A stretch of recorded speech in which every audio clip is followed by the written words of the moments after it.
Our long national nightmare is over. Mihailo Petrovic has been cleared by the NCAA. Time to celebrate. Hit the music.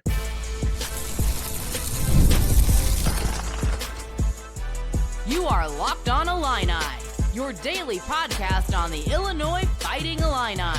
Part of the Locked On Podcast Network, your team every day.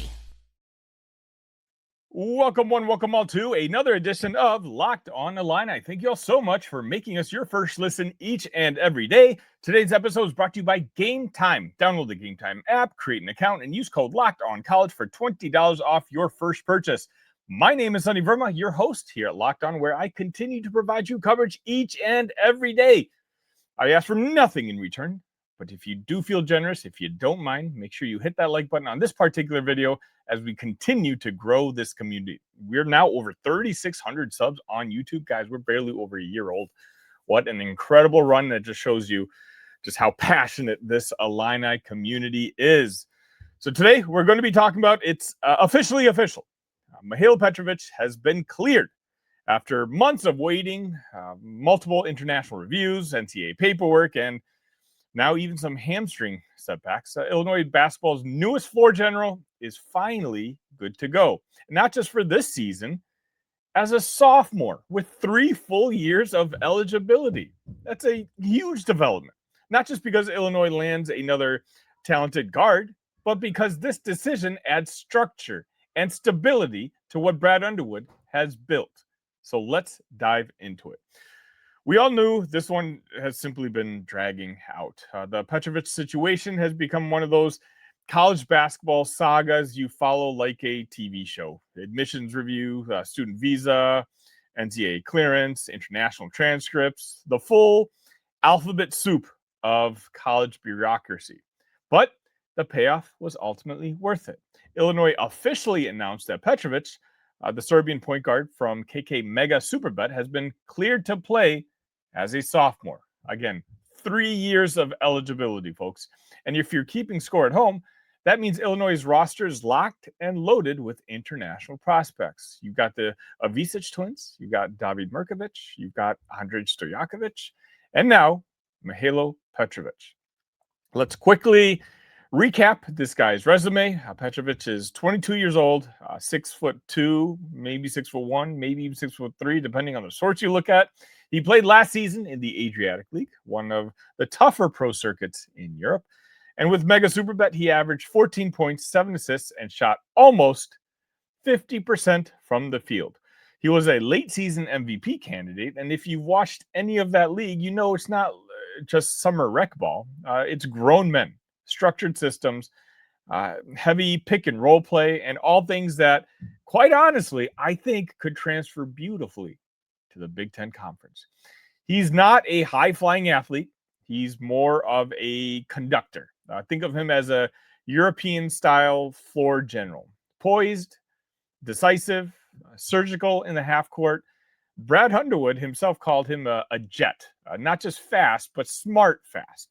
He changes speeds, he reads defenses, and he makes other players around him better.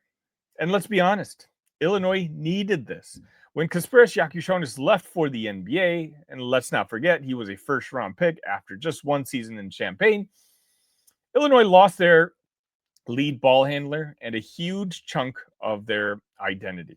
Kylan Boswell is an incredible guard, and my everydayers in here know how highly I think of Kylan and how I think he's in for a breakout season.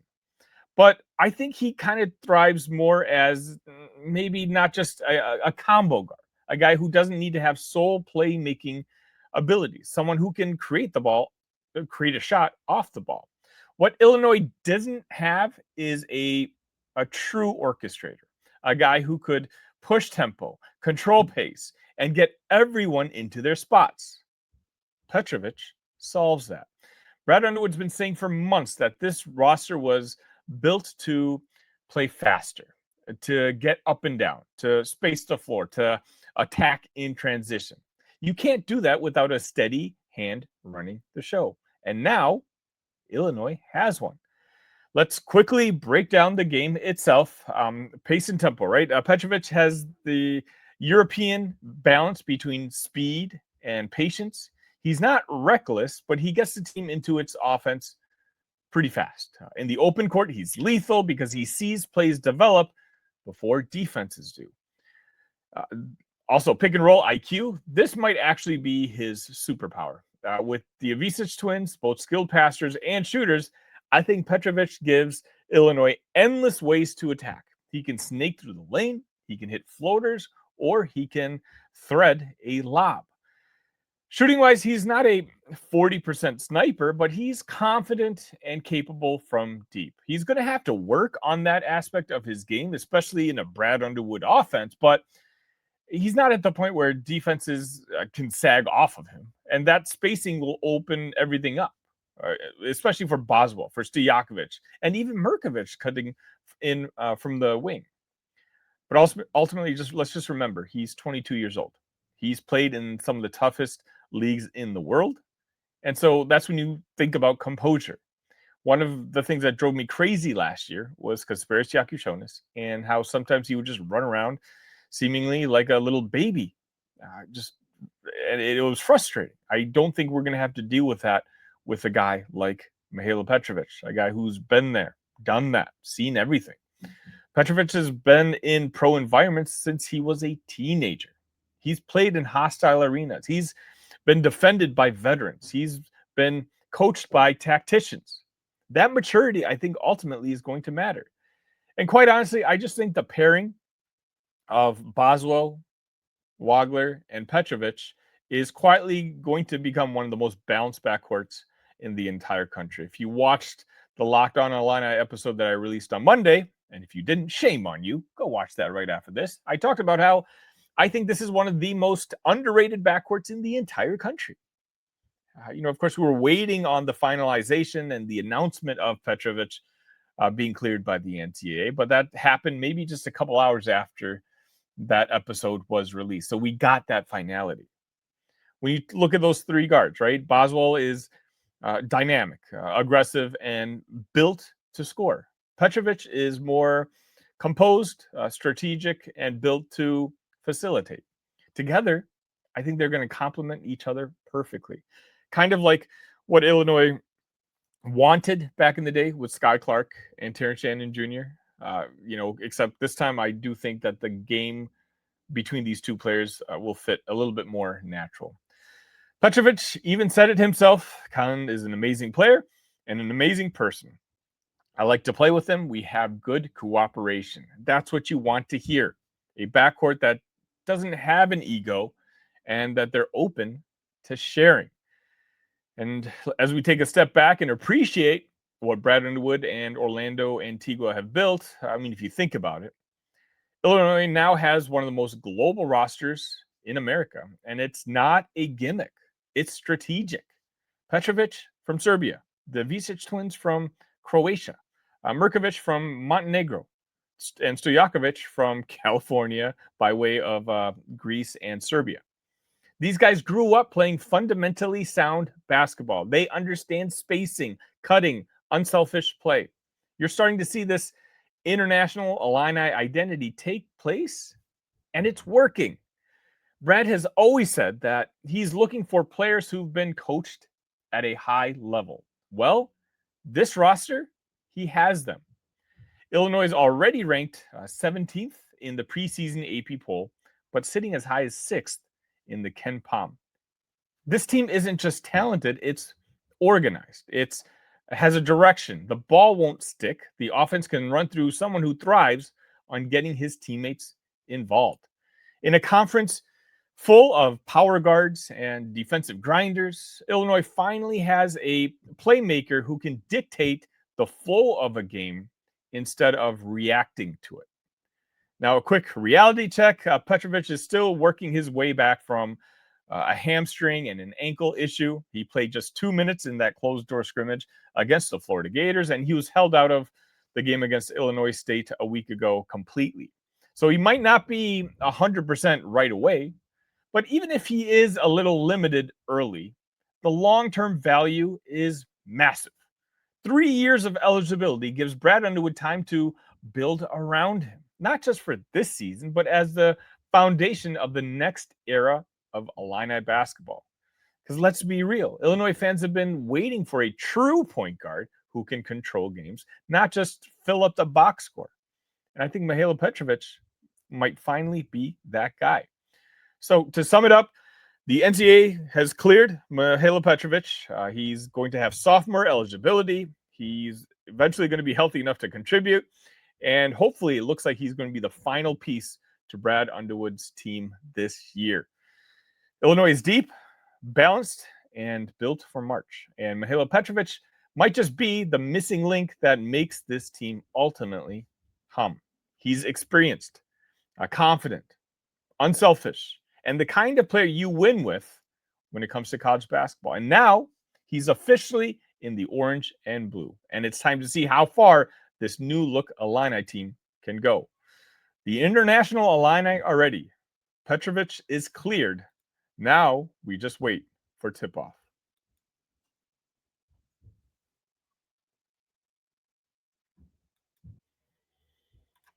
The NBA is back, and there's no better place to get in on the action than FanDuel, the official sports betting partner of the NBA. Even if you miss the start of the game or want to ride the hot hand, FanDuel is going to let you do exactly that. You can live bet everything from who's going to score next to fourth quarter comebacks. Plus, you can even combine your live bets into a same-game parlay for a shot at a bigger payout. It keeps every game exciting, especially when your team's the one making that extra push.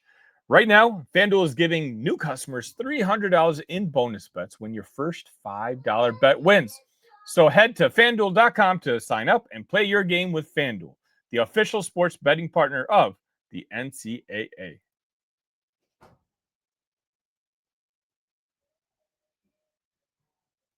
And welcome back. On Tuesdays, I tend to do a What the Coaches Said segment per your guys' request. A lot of you, maybe 3 or 4 of you actually, emailed me separately saying, hey, you know what? It's hard for us to watch these post-game, or sorry, this press conferences that the coaches do. Do you mind summarizing it for us in a segment?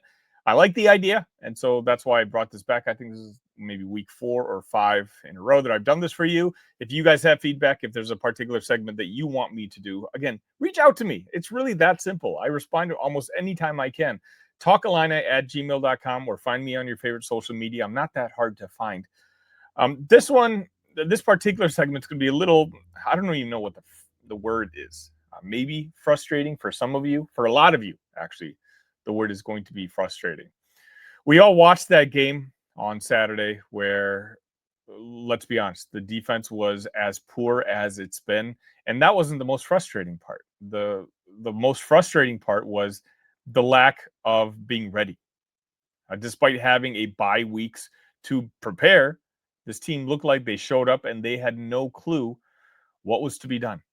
And in the post game, both myself, Big Kurt from the Eyes of Big podcast, we talked about how we couldn't wait for Monday's press conferences to see what Brett Bielema would have to say, to see what Aaron Henry would have to say for himself.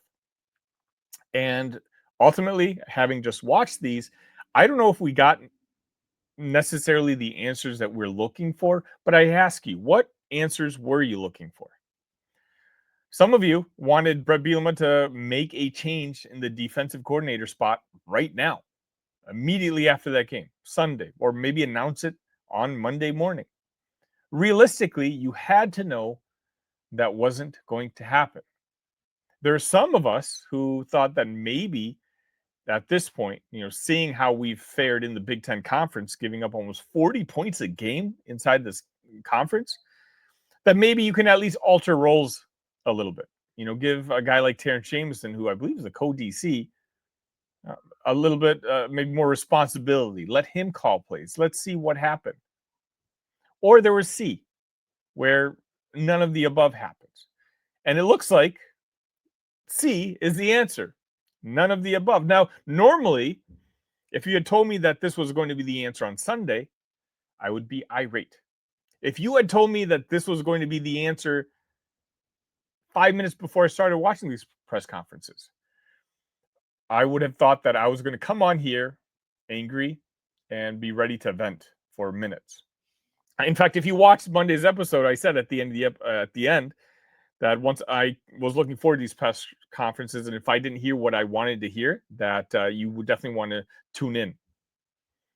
I wish I was more pissed off, but Bret Bielema does Bret Bielema things. And ultimately, it comes down to the message, if you want to know, is accountability. And Bret Bielema, being the manager he is, try to put yourself in his position for a second. Let's try this in a different way. I'm going to throw my notes aside, and I'm going to just talk to you one-on-one. If you are the head coach, or maybe you've been a manager, and clearly your team is succeeding, you're 5-3, and you have 4 very winnable games left on your schedule. You've gone, maybe 2-3 in the games that were the more tougher games, let's put it that way. But you're at 5-3. You've taken over a program that historically was one of the worst in not just the conference, but maybe even in the country. If you're able to win out and get to 9 wins, you're going to do something that Illinois football has never done. The team in its place right now, I don't think making these drastic changes is going to fix anything. And the reason I say this is if we had another Washington on the schedule, if we had another USC on the schedule, I can understand where you want to make big changes to your defense. But right now, when you come to Maryland, Rutgers, we have Wisconsin. Wisconsin can score on anybody. And then you have Northwestern, a team that I still can't figure out. I think Bret Bielema has ultimately decided that it's not the time to rock the boat yet. I think he's decided that, you know what, it's time to evaluate at the end of the season. But right now, the main message was instilling confidence, not just in the players, although Aaron Henry and Bret Bielema, they talked about that a lot. They talked about wanting to instill confidence in those players because Bret Bielema said that, when you see a player who believes in himself, who believes in his abilities, they reach a level that they may not even realize that they're capable of reaching. But while Bret Bielema was saying that about the players, I think in some ways he was also saying that about Aaron Henry. He did have a couple quotes, which I'll try to find really quick, that jumped out at me.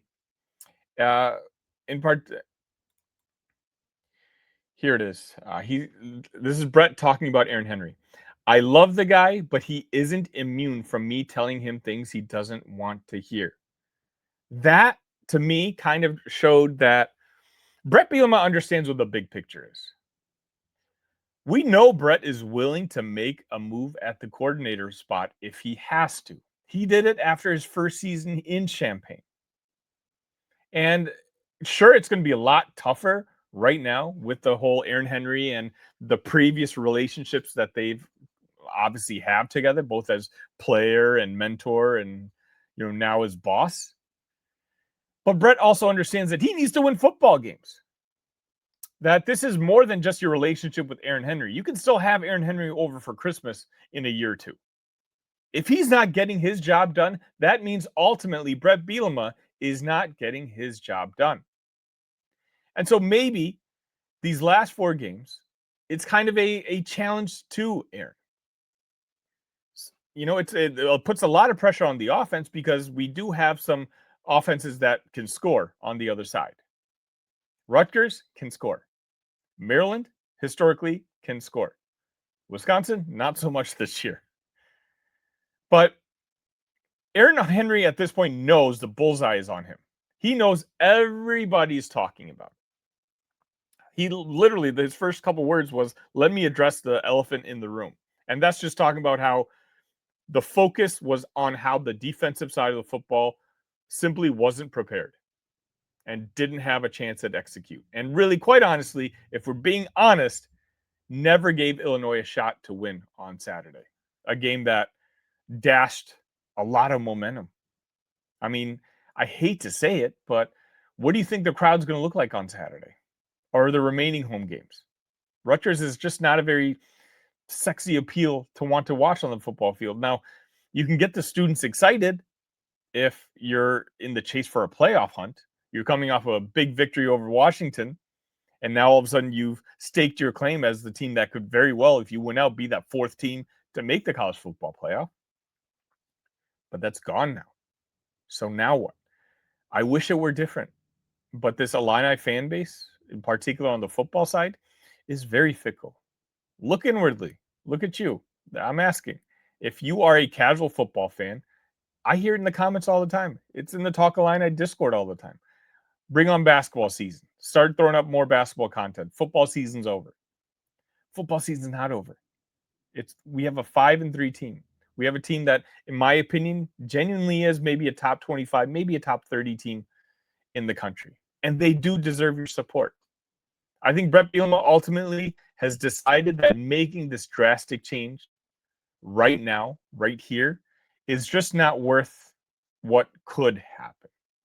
You don't want the wheels to fall off this football team where you start off at 5-1 and then all of a sudden you end the season at 7-5. Look, I'm not saying I'm going to sit here and claim that I know football like Brett Bielema knows football. Brett Bielema forgets in 1 minute more football than I'll have ever learned in my entire life at this point. But as a former manager in my 9-to-5 career, like I've led teams where I do understand that sometimes when the going gets tough, that if you believe in those people under you, that you have to manage them in different ways. I don't doubt for a second, even a remote second, and I ask you if you do, whether Brett Bielema's interests are the University of Illinois first. He understands that this is a place he wants to eventually retire at. And while he's leveled up our performance here at the University of Illinois, he knows he's got to get better. But that may or may not require changes. But making those rash decisions after a very poor performance against Washington, I don't think he thinks now was the time. But I do think that he's recognized that a change might need to be made. And a lot of people thought that Brett Bielema would be too stubborn to even see that. So really now, the onus is on Aaron Henry and that defense. I know they talked about Xavier Scott not coming back. None of that stuff should matter. We don't care about the guys that are out. What's annoying Illini fans, what's frustrating us is the lack of tackling, the lack of game plan, the lack of having a superstar on your defense who should be playing on Sundays right now, and yet not utilizing him to his strengths. If Aaron Henry wants to be the defensive coordinator of the Fighting Illini next year, and a lot of fans don't want him to, if he wants to, he's got to prove it. And I think Brett Bielema essentially called him out to do just that.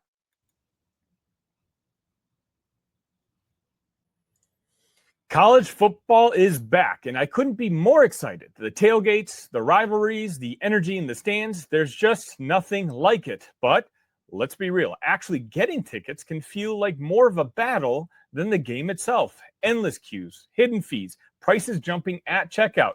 That's why I use GameTime, the app that gives the advantage back to the fans. It's the easiest way to score last-minute tickets at the best prices with no surprise fees. What you see is what you pay. I pull up GameTime every time I'm thinking about going to a game. I see the price and I click on the button so I can see exactly what the view from my seat is going to be. If I like it, I'll go ahead and purchase a ticket. It makes it that easy. So take the guesswork out of buying college football tickets with GameTime. Download the GameTime app, create an account, and use code LOCKEDONCollege for $20 off your first purchase. Terms apply. Again, the promo code LOCKEDONCOLLEGE for $20 off. Swipe, tap, ticket. Go. Download GameTime today. And welcome back. For those of you who stuck around this long, I appreciate each and every one of you. I do want to vent a little bit about a story that came out on Monday that just drives me crazy. And I feel like if you're a fan of college sports, it should drive you a little crazy as well. Joe Tipton from On3 reported that TJ Clark, a 6'3" shooting guard who spent the last few seasons playing professionally with the Overtime Elite, the G League, and in Mexico, well, that 21-year-old is now looking to make the jump back to college basketball And he's already hearing from programs like Auburn, Clemson, Colorado, Georgia, Georgia Tech, Nevada, Ohio State, Tennessee, and Texas A&M. This is a guy who's played professionally, who's declared for the NBA draft, which I thought was the one separator. Like, if you had declared for the NBA draft, then you would not be eligible. But apparently TJ Clark's like, prove it. And in some sort of ways, while, looking at it from a big picture perspective, if I'm TJ, I'm like, yeah, why not?